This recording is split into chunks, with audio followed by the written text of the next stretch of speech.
आपका आपके YouTube channel exam hit for your self में। और आज हम एंशिएंट हिस्ट्री की जो सीरीज शुरू की गई थी उसकी क्लास 2 ले रहे हैं। और यहाँ पर हम प्राचीन भारत के जो महत्वपूर्ण क्वेश्चंस हैं, पिछले कई वर्षों में जो क्वेश्चंस आए हुए हैं परीक्षाओं में, उनका यहाँ पर हमने समावेश किया है इसमें, जिससे आपका जो ज्ञान है वो उच्चतम शिखर तक पहुँचेगा। तो साथ ही आपसे एक रिक्वेस्ट, आप चैनल को सब्सक्राइब कर लीजिए और सलाह आप चैनल को सब्सक्राइब कर लीजिए, जिससे ऐसी वैल्यूएबल जानकारी आपको मिलती रहे। तो चलिए शुरू करते हैं। मेरा नाम है गुलशन कुमार। चलिए शुरू करते हैं। प्राचीन भारतीय इतिहास के स्रोत। यहाँ पर हमने पिछली क्लास में देखा था, जो एक बार रिकैप कर लेते हैं। यहाँ पर पिछली क्लास में जो हमने देखा था, हमने बताया था आपको कि पुरातात्विक जो स्रोत हैं, जो इतिहास को जानने के लिए स्रोत हैं, उनमें पुरातात्विक स्रोत और साहित्यिक स्रोत हैं। हमने पुरातात्विक स्रोतों के बारे में जानकारी हासिल की थी और आज है बारी साहित्यिक स्रोत, इनका अध्ययन हम लोग करेंगे। यहाँ पर जो साहित्यिक स्रोत हैं उनको 2 भागों में बांटा गया है, जैसे हमने बताया था उस दिन भी। और भारतीय साहित्य और विदेशी साहित्य। यहाँ पर भारतीय साहित्य को भी आगे बांटा गया है कि भारतीय धार्मिक साहित्य हैं जो, और एक लौकिक साहित्य है। धार्मिक साहित्यों में हमने इस वीडियो में चर्चा करेंगे ब्राह्मण साहित्य की, और उसके बाद जो आएंगे नेक्स्ट वीडियो में आपको इसकी आगे जानकारी दी जाएगी। चलते हैं, आज हम जो चर्चा करेंगे ब्राह्मण साहित्य की। तो चलिए शुरुआत करते हैं। यहाँ पर भी इसका एक छोटा समरी देख लेते हैं पहले। ब्राह्मण साहित्य में वेद हैं, 4 वेद हैं, ऋग्वेद, यजुर्वेद, सामवेद, अथर्ववेद, और 7 ब्राह्मण ग्रंथ हैं। इनके वेदों के ही ग्रंथ हैं ये। ऐतरेय, कौशिकी, गोपथ, तैत्तिरीय, शतपथ, पंचविंश, जैमिनी। 6 आरण्यक हैं, तैत्तिरीय, जैमिनी, ऐतरेय, सांख्यायन, छांदोग्य, बृहदारण्यक। 12 उपनिषद इसमें हैं, छांदोग्य, कंठ, बृहदारण्यक, ईशावास्य, केन, प्रश्न, मुंडक, मांडुक्य, ऐतरेय, तैत्तिरीय, श्वेताश्वर, कौशिकी। इसी प्रकार से 6 वेदांग हैं और 4 उपवेद, 6 षड्दर्शन, 2 महाकाव्य, 18 पुराण और 6 मनुस्मृति।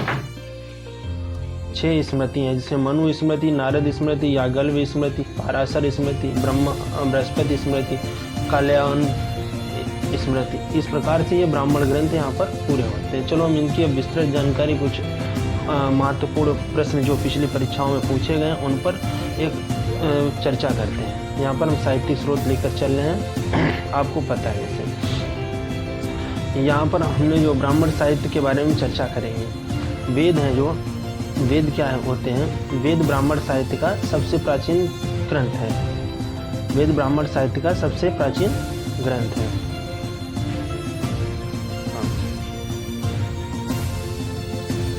यहाँ पर सबसे ब्राह्मण साहित्य का सबसे प्राचीन ग्रंथ क्या है? ऋग्वेद। इसको वैदिक वेदों द्वारा आर्यों के धार्मिक, सामाजिक, आर्थिक और राजनीतिक जीवन पर प्रकाश पड़ता है। मतलब हमें पता चलता है कि वैदिक काल में जो आर्य थे उनका सामाजिक जीवन, आर्थिक जीवन और राजनीतिक जीवन कैसा था। इनकी संख्या 4 है, जैसा अभी आपको बताया हमने। ऋग्वेद, इसकी रचना 1500 से 1000 ईसा पूर्व में हुई थी। 1500 से 1000 ईसा पूर्व में। और इसमें ऋग्वेद में कुल कितने मंडल हैं? 10 मंडल, 1028 सूक्त हैं। ऋग्वेद में जो वर्णन मिलता है, यज्ञ के दौरान जो मंत्र थे, देवताओं की स्तुति के लिए मंत्र जो थे, उनका यहाँ पर वर्णन मिलता है। और जो ऋग्वेद के मंत्रों का उच्चारण करता है उस ऋषि को कहते हैं होता कहते हैं। ऋग्वेद के 2 ब्राह्मण ग्रंथ हैं, ऐतरेय और कौशिकी। आगे चलते हैं हम। नेक्स्ट वेद है यजुर्वेद। यजु का अर्थ होता है इसमें यज्ञ। इसमें इस यजुर्वेद में क्या है? यज्ञों के दौरान जो नियम और विधि विधान का संकलन यहाँ पर मिलता है। यजुर्वेद ने मंत्रों को उच्चारण करने हेतु यजुर्वेद के जो मंत्र हैं उनका जो उच्चारण करते हैं उनको क्या कहते हैं? अधर्व्यु। इसके पठनकर्ता को क्या कहा जाता है? अधर्यु। आगे देखते हैं, यजुर्वेद को दो भागों में बांटा गया है। यजुर्वेद को दो भागों में बांटा गया है, शुक्ल यजुर्वेद और कृष्ण यजुर्वेद। शुक्ल यजुर्वेद को ये भी वाजसैनी संहिता भी कहा जाता है। शुक्ल यजुर्वेद को वाजसैनी संहिता भी कहा जाता है। ये बहुत इंपॉर्टेंट है, कई बार पूछा गया वाजसैनी संहिता। यजुर्वेद के प्रमुख उपनिषद हैं। इसके जो उपनिषद कौन कौन से हैं? कठ उपनिषद, ईशोपनिषद, श्वेतासुरा उपनिषद तथा मैत्रेयी उपनिषद। आगे हम देखते हैं सामवेद के बारे में। सामवेद जो हमारा संगीत को लेकर वेद है, इसको यहाँ पर यज्ञ, मुख्यतः यज्ञों के अवसर गाए जाने मंत्रों का संग्रह, इसको भारतीय संगीत का मूल कहा जाता है।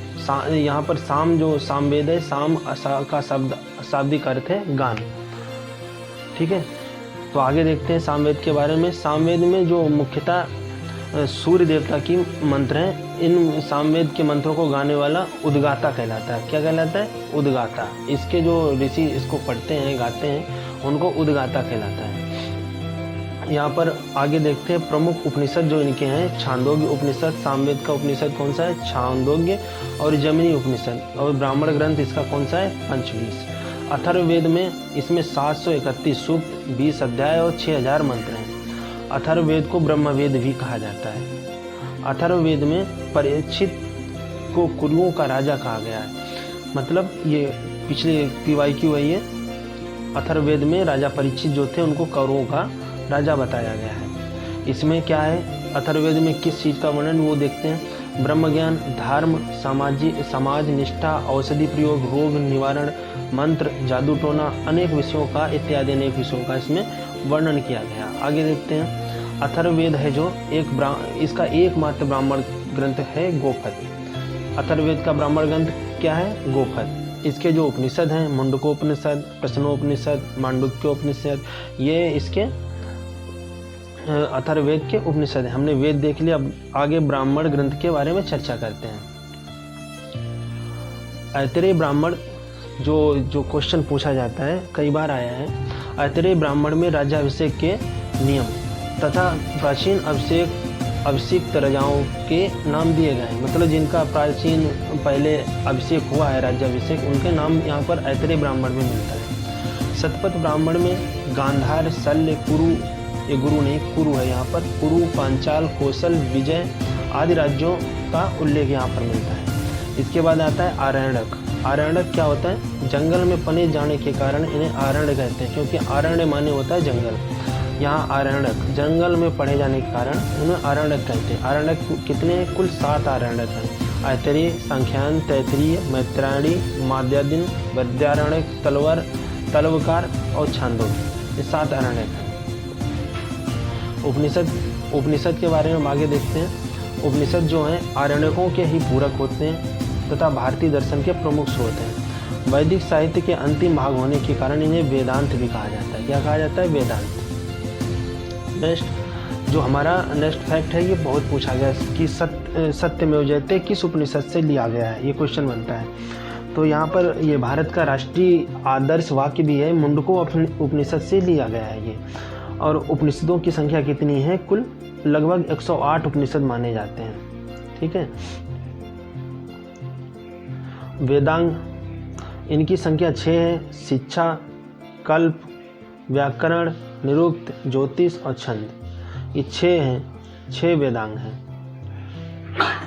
ठीक है दोस्तों, आज की वीडियो में इतना ही। मिलते हैं नेक्स्ट वीडियो में, तब तक के लिए अपना ध्यान रखिए और चैनल को सब्सक्राइब कर लीजिए, जिससे नेक्स्ट वीडियो का नोटिफिकेशन आपके पास आ जाए और आपका ज्ञान में थोड़ी वृद्धि हो जाए। ठीक है, मिलते हैं। नमस्कार दोस्तों, जय हिंद।